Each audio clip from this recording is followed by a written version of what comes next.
So our today's topic is the ventricles of brain.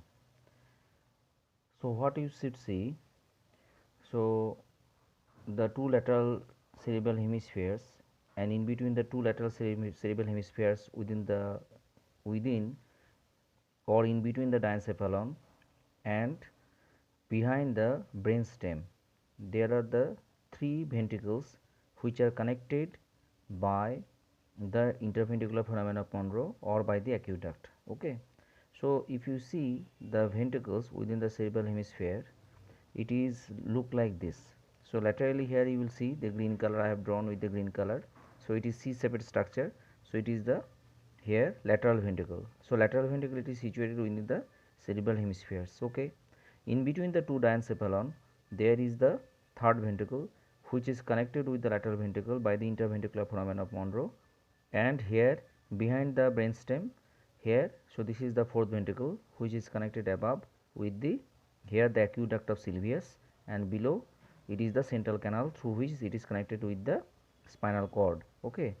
So this is the appearance of the ventricles of the cerebral hemispheres. Okay. Now if you see this diagram, so here what you should see, so in between the thalamus and the hypothalamus there is a third ventricle, and here on either side of the septum pellucidum above the here, so this is the body of the fornix, above and lateral to the fornix. So these are the lateral ventricles. Okay. So lateral ventricles on either side, there are the two caudate nuclei, head of the caudate nuclei, and the stria terminalis, these are situated. Okay. So here that is in on there is laterally there is the internal capsule. So medial to the internal capsule, so here there is the head of the caudate nucleus, and the septum pellucidum. In between there is the lateral ventricle, and here in between the thalamus and the lateral ventricle there is the fold of pyometer, it is entering. Can you see? So this is the fold of the pyometer. Okay.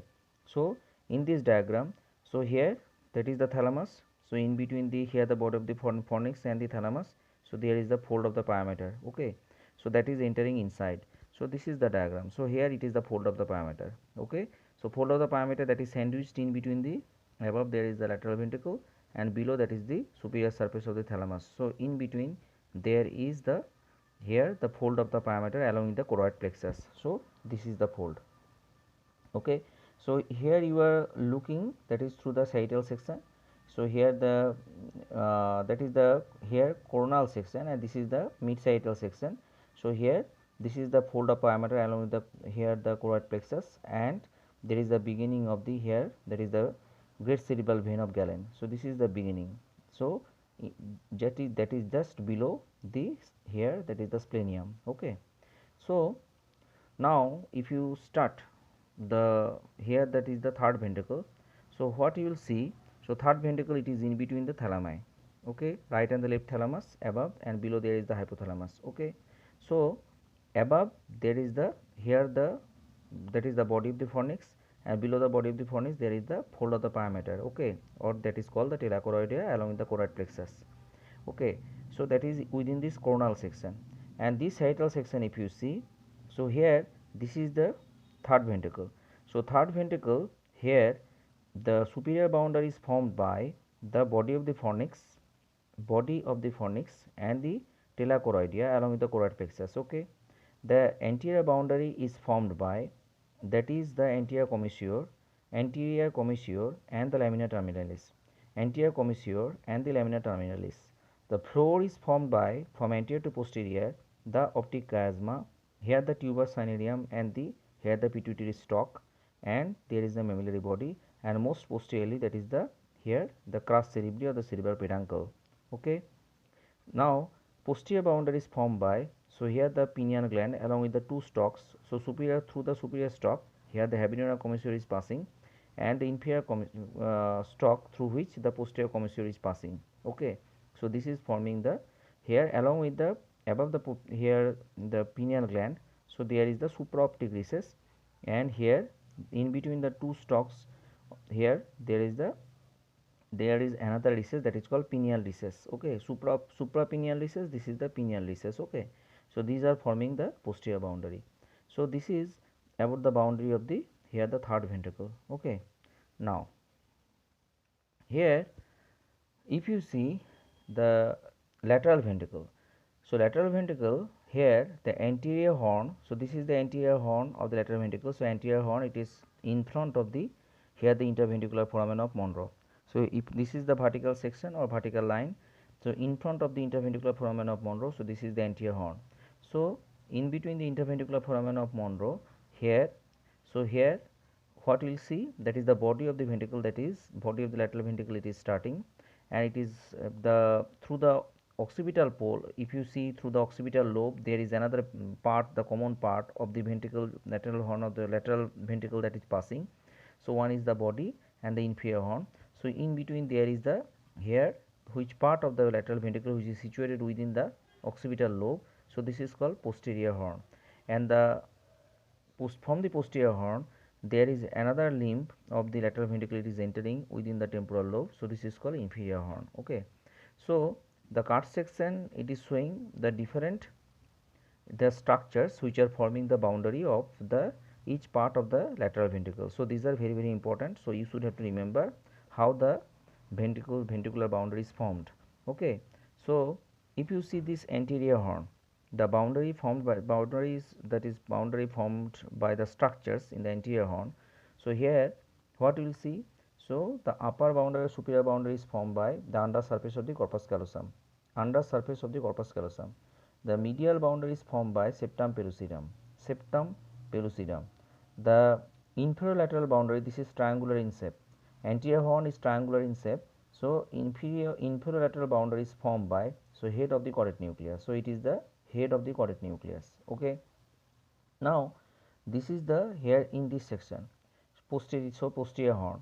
So if you see the posterior horn, the boundary of the posterior horn is formed by, so here medially, here you will see there are the two elevations within the posterior horn of the lateral ventricle. So upper elevations is formed by the forceps major, fibers of the forceps major. The inferior horn, inferior elevations, that is formed by the calcarean sulcus along with the gyrus. So here the elevation is called the calcar avis. So elevation, it is formed within the ventricle, that is by the calcarean sulcus along with the gyrus. So it is called, this elevation is called the calcar avis. So superolateral boundary is formed by, so here it is the tapetum. So fibers of the optic radiation which are directly related with the or forming the here the roof of the ventricle. So these fibers are called the tapetum, and most laterally here the fibers of the optic radiation, so which are away from the ventricle. So these fibers are called the optic radiation. So tapetum, that means the fibers of the optic radiation which are forming the roof of the ventricle. So these are called the tapetum. Okay. So this is the here the structures forming the, this diagram is very important. So here the structures forming the boundary of the posterior horn of the lateral ventricle. Okay. Now here in this diagram, here what you will see, the structures which are forming the boundaries of the inferior horn. So here very important structure here you can see. So this is the dentate gyrus. Okay. So gyrus, dentate gyrus, and this is the hippocampus. So this is the hippocampus. Okay. So most medially, so here these are the dentate gyrus. So here what you will see, I have given here the thicker margin. So from where the alveus they are taking origin. Okay. So now green color one, so this is the pial fold or the talachoroidea with red color structure. So this is the choroid plexus. Okay. So this is the choroid plexus. So what you will see, so this is the here this one, it is the inferior horn of the lateral ventricle, inferior horn of the lateral ventricle. So inferior horn, so here the lateral boundary of the inferior horn, it is formed by the tapetum in the lower part. In the upper part, it is the here the tail of the choroid nucleus, tail of the choroid nucleus. Okay. In the medial part, here the boundary is formed by the hippocampal gyrus, okay, or the hippocampus. So medial boundary is formed by the hippocampus. And the inferior boundary is formed by here the, that is the collateral sulcus along with the gyrus. So collateral sulcus and the gyrus. So here the elevation that is formed by the collateral sulcus and the gyrus in the towards the floor of the inferior horn, this is called collateral eminence. So it is called the collateral eminence. Okay. So these are the structures forming the boundary of the inferior horn of the lateral ventricle. Okay. I have previously here I have already described this diagram. So this is the here, so this is, it is in between the two thalami and the hypothalamus. So here this is the here third ventricle. So here these are the two lateral ventricle, so on either side of the septum pellucidum above the thalamus, and here laterally there is the head of the choroid nucleus, and this is the stria terminalis, and this one, that is the thalamostriate vein. Okay, so in between the septum pellucidum and the head of the choroid nucleus and above the thalamus, so this is the here lateral ventricle. Okay, and in between the two diencephalon or the thalamus hypothalamus, so this is the here, that is the third ventricle. Okay, so this diagram you should remember. So in between the green color structure here you see, so there is the tibial fold or the talacoroidea along with the choroid plexus. Okay, so choroid plexus, these are the two lateral limbs and these are the two central or the median limbs. Okay, now if you see the fourth ventricle, so this is the diagram of the fourth ventricle, where you will see, so this is the brainstem. So midline elevations here you can see ventrally projected. So this is the pons. Okay, so this is the midbrain, and this one, it is the medulla. So just here behind the pons, here you will see, so there is the roof, tent like roof, which is projected posteriorly. So this is the fourth ventricle. Okay, so fourth ventricle, here the roof, it is formed by the superior medullary velum. So this is called superior medullary velum. Okay, so superior boundary of the roof is formed by superior medullary velum. Inferior boundary of the roof or inferior part of the roof is formed by the inferior medullary velum. Here you should remember that is superior medullary velum, which is consisting of the here the neural fibers in between the two superior cerebellar peduncles. So here that is the difference from the superior medullary velum and the inferior medullary velum. Inferior medullary velum, it is only the pial folds. Here it is not consisting of any nerve fibers, but here the superior medullary velum, which is consisting of the pial, that is the nerve fibers. Okay, now here this is the sagittal sections of the cerebellum, where you see below the inferior medullary velum the most projected part of the cerebellum, which you can see from below. So this is called the tonsil.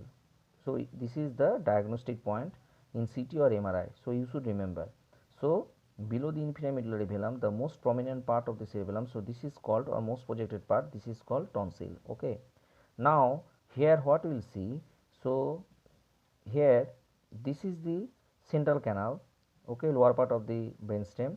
Here what we will see, the green color one, this is the pia mater, which is intermingled with the cerebellar tissue, but the red color one, here you can see, it is going superficial to the gyrus of the cerebellum. Okay, so here that is the gap in between the here, that is the green color one, that is the pia mater and the arachnoid mater. So it is the subarachnoid space consisting of the CSF.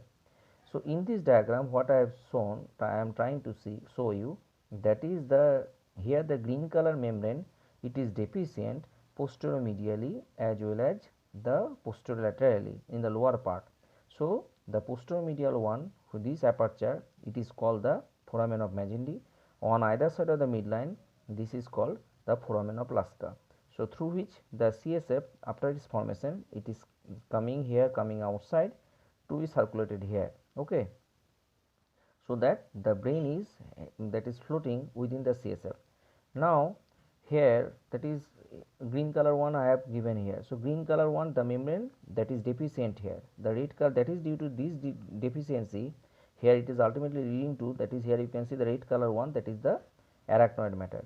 So as there is deficient green color layer, so here there superficially the red color or the arachnoid matter is superficially passing in between the brainstem and the cerebellum. Can you see? So here there is the gap.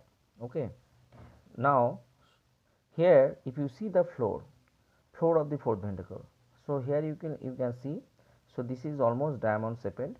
So here these are the two superior cerebellar peduncle, these two are the middle cerebellar peduncle, and these two are the inferior cerebellar peduncle. So here the superolateral boundary is formed by the, here the two superior cerebellar peduncle, inferolateral boundary is formed by the inferior cerebellar peduncle. Okay, now here this is the median sulcus. Okay, in the floor there is the median sulcus. On either side there are the two sulcus limitants. From the middle cerebellar peduncle there are the few fibers, they are crossing from right to left. So these fibers are called the stria medullaires. Stria medullaires. Okay.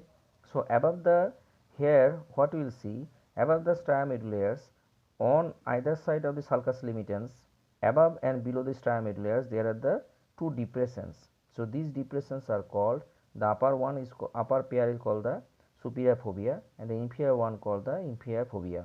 Okay. So above the superior medullaires there are the two elevations. These are called the facial colliculus, which are formed due to the, here the presence or that of the, that is the seventh cranial nerve nuclei. Okay. Now below the stria medullaires, so this is the position of the hypoglossal area, hypoglossal nucleus. So it is called the hypoglossal triangle or the hypoglossal area. Okay. Below that there is, in between the, here the hypoglossal nucleus, hypoglossal area or the hypoglossal elevations. So these two are called the vagal triangle. So these two are called the vagal triangle. Now lateral to the sulcus limitans and in between the superior and the inferior cerebellar peduncles, this is the total area. Above and below the stria medullaires, these are due to the, here the nuclei, these are situated, these are the vestibular group of nuclei. So this is called the vestibular area. So these two are called the vestibular area. Okay. So this diagram is very important. So this is the floor of the fourth ventricle. Okay. Now one thing very important here, what you will see, that is on either side of the median sulcus, below the inferior cerebellar peduncle, these are the two area. This is called area postrema. This is called area postrema, where the blood brain barrier is absent. So if there is the accumulation of blood in the, in case of stroke in the fourth ventricle, so here the blood or the any toxic product that is, that can penetrate through this area and ultimately brain can be affected. Okay. So this is very important. So this is the area of the area postrema.